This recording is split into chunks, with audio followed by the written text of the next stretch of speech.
एक बार फिर से आप सभी का बहुत स्वागत है। सीधे लिए चलते हैं मध्य प्रदेश के खजुराहो, जहां पर प्रधानमंत्री नरेंद्र मोदी पहुंचे हुए हैं, रोड शो कर रहे हैं। तस्वीरें आपको दिखा रहे हैं। मध्य प्रदेश में पहुंचे हुए हैं नरेंद्र मोदी, उनके साथ मध्य प्रदेश के सीएम मोहन यादव भी मौजूद हैं और लगातार खुली जीप में सभी का अभिवादन स्वीकार करते हुए प्रधानमंत्री नरेंद्र मोदी धीरे धीरे मंच की ओर बढ़ता हुआ उनका काफिला और किनारे किनारे दर्शक दीर्घा में कई लोग मौजूद हैं जो नरेंद्र मोदी की एक झलक पाने के लिए बेताब दिख रहे हैं। सभी प्रधानमंत्री को अपने कैमरे में कैद कर लेना चाहते हैं। सभी मोबाइल फोन से प्रधानमंत्री की एक तस्वीर खींच लेने के लिए आतुर दिख रहे हैं और प्रधानमंत्री के साथ मौजूद हैं एमपी के सीएम मोहन यादव और वो भी सभी से हाथ हिलाकर और हाथ जोड़कर सभी से अभिवादन सभी का स्वीकार करते हुए और खुली जीप में सभी मौजूद हैं और उनके किनारे किनारे चलता हुआ उनका सुरक्षा जाब्ता लगातार आगे बढ़ता हुआ केन बेतवा नदी जोड़ा राष्ट्रीय परियोजना का यहां पर शिलान्यास करने पहुंचे हैं प्रधानमंत्री नरेंद्र मोदी और इसके बाद वो संबोधित भी करेंगे इस कार्यक्रम को। लेकिन सबसे पहले जो खुली जीप है उसमें मौजूद होकर सभी दर्शकों का यहां मौजूद सभी जनता आम जनता का अभिवादन स्वीकार करते हुए नरेंद्र मोदी अभी स्टेज पर पहुंचेंगे और तब उसके बाद संबोधन उनका शुरू होगा। मोदी जो समृद्ध बुंदेलखंड का सपना लेकर आगे चल रहे हैं, आज वो धरातल पर दिखाई देता हुआ दिखाई दे रहा है। केन नदी का उद्गम जो कटनी जिले के एक छोटे से कस्बे से निकलता है, वहां से महिलाएं केन नदी का जल लेकर आई हैं। प्रधानमंत्री के सामने जो महिलाएं चल रही हैं, जो कलश लेकर चल रही हैं, ये कलश अलग अलग केन और बेतवा नदियों से लेकर आया है। और अब जब यहाँ पर सांकेतिक तौर पर उनका मिलन प्रधानमंत्री करेंगे और ये सोचिए जब ये शिलान्यास करने के बाद ये पूरी परियोजना जब धरातल पर होगी, ये पूरी परियोजना जब पूरा मूर्त रूप ले लेगी। रीना जी, उनके विचारों ने जो हमें मार्ग दिखाया, वे सदैव हमारा पथ प्रदर्शन करेंगे। बहुत बहुत धन्यवाद प्रधानमंत्री जी।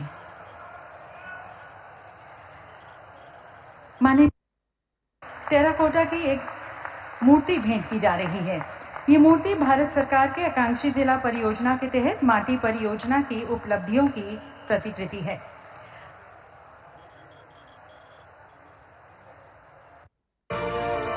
नदियों को आपस में जोड़ना हो, नई टेलीकॉम। ये कलश देवी सजनों समर्पण और सहयोग का प्रतीक है, जिसके माध्यम से परियोजना साकार हो रही है। प्रधानमंत्री जी इस जल को प्रवाहित करते हुए बेतवा नदी के पवित्र जल को, और अब मुख्यमंत्री जी से निवेदन कि माननीय प्रधानमंत्री जी को केन नदी के जल से भरा कलश भेंट करें। और देवी सजनों, ये पल केन नदी का जल प्रवाह करते हुए हमारे माननीय प्रधानमंत्री जी और उनके कर कमलों द्वारा इन दोनों नदियों का अति सुंदर और रमणीय संगम, केन और बेतवा नदियों का ये ऐतिहासिक मिलन देवी सजनों सदियों तक हमारी साझा समृद्धि और एकता का प्रतीक रहेगा। ये संगम उन लाखों ग्रामीण जनों की आशाओं और आकांक्षाओं का संगम है जो इस परियोजना से लाभान्वित होंगे। और आज अटल जी के दूरदर्शी विचार को साकार करते हुए हमारे प्रधानमंत्री जी, जो न केवल उनकी विरासत को आगे बढ़ा रहे हैं बल्कि उनके प्रति अपनी गहरी श्रद्धा और सम्मान भी व्यक्त कर रहे हैं। बहुत बहुत धन्यवाद माननीय प्रधानमंत्री जी। और दिव्य सजनों, बेतवा लिंक राष्ट्रीय परियोजना का शिलान्यास बुंदेलखंड क्षेत्र की खुशहाली, हरियाली और समृद्धि को समर्पित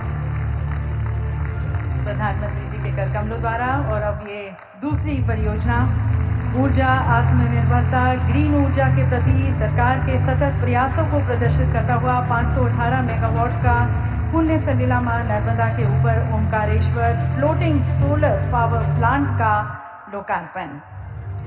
और ये तीसरी परियोजना देवी सजनों, सुशासन दिवस पर अटल जी को समर्पित 1153 अटल ग्राम सेवा सदनों का भूमि। दूसरी तरफ सूखे की समस्या, यादव जी केंद्रीय मंत्री, देश की जनता ने लगातार तीसरी बार केंद्र में भाजपा की सरकार बनाई। मध्य प्रदेश में आप सभी लगातार भाजपा को चुन रहे हैं।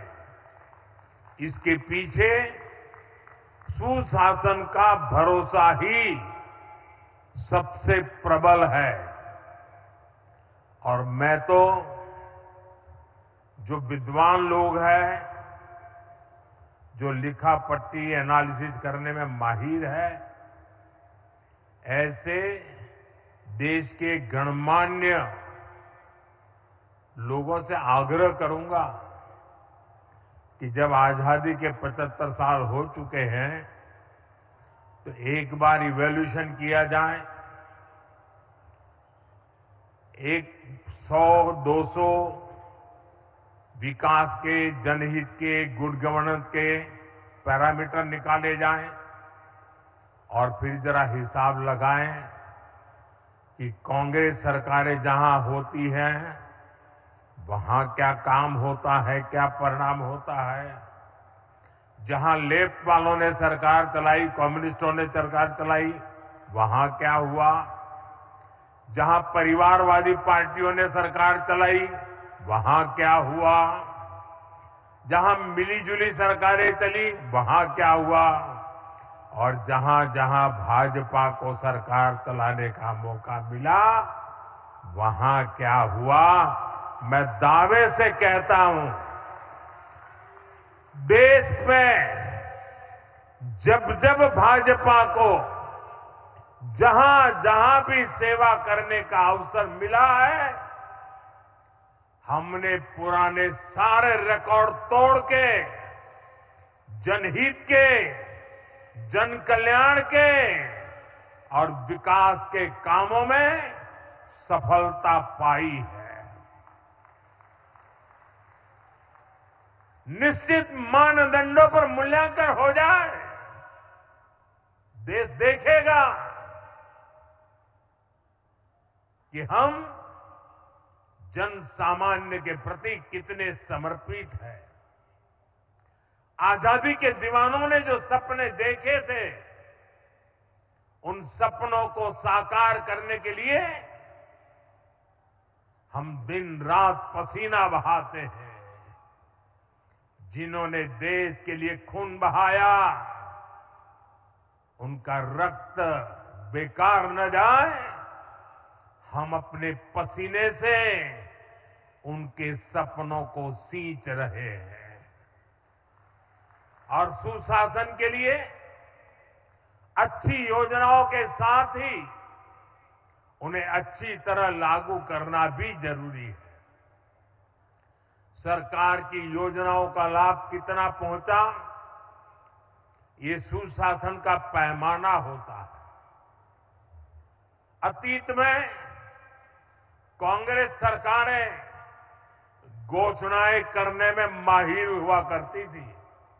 घोषणाएं करना, फीता काटना, दिया जलाना, अखबार में तस्वीर छपवा देना, उनका काम वही पूरा हो जाता था और उसका फायदा कभी भी लोगों को नहीं मिल पाता था। प्रधानमंत्री बनने के बाद मैं प्रगति के कार्यक्रम का एनालिसिस में पुराने प्रोजेक्ट देखता हूं, मैं तो हैरान हूं। 35, 40 साल पहले जिसके शिलान्यास हुए, बाद में वहां 1 इंच भी काम नहीं हुआ।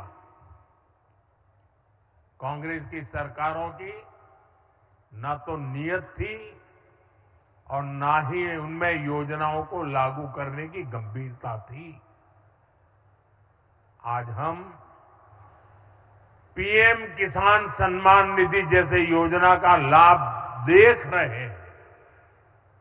मध्य प्रदेश के किसानों को किसान सम्मान निधि के 12,000 रुपया मिल रहे हैं।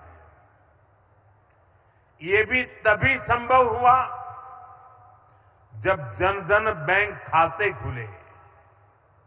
यहां एमपी में ही लाडली बहना योजना है, अगर हम बहनों के बैंक खाते न खुलवाते, उनको आधार और मोबाइल से ना जोड़ते, तो क्या ये योजना लागू हो पाती?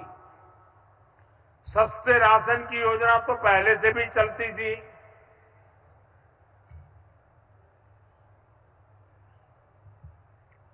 लेकिन गरीब को राशन के लिए भटकना पड़ता था। अब आज देखिए, गरीब को मुफ्त राशन मिल रहा है, पूरी पारदर्शिता से मिल रहा है। ये तभी हुआ जब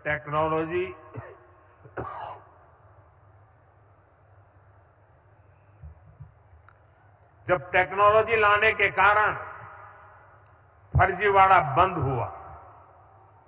जब एक देश एक राशन कार्ड जैसी देशव्यापी सुविधाएं लोगों को मिली, साथियों, सुशासन का मतलब ही यही है कि अपने ही हक के लिए नागरिक को सरकार के सामने हाथ फैलाना न पड़े, सरकारी दफ्तरों के चक्कर न काटने पड़े।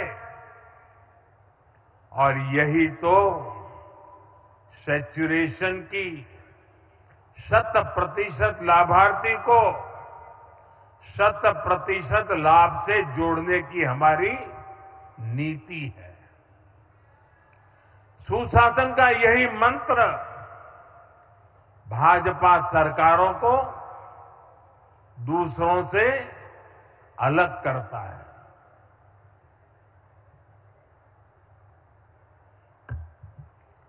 आज पूरा देश इसे देख रहा है, इसलिए बार बार भाजपा को चुन रहा है।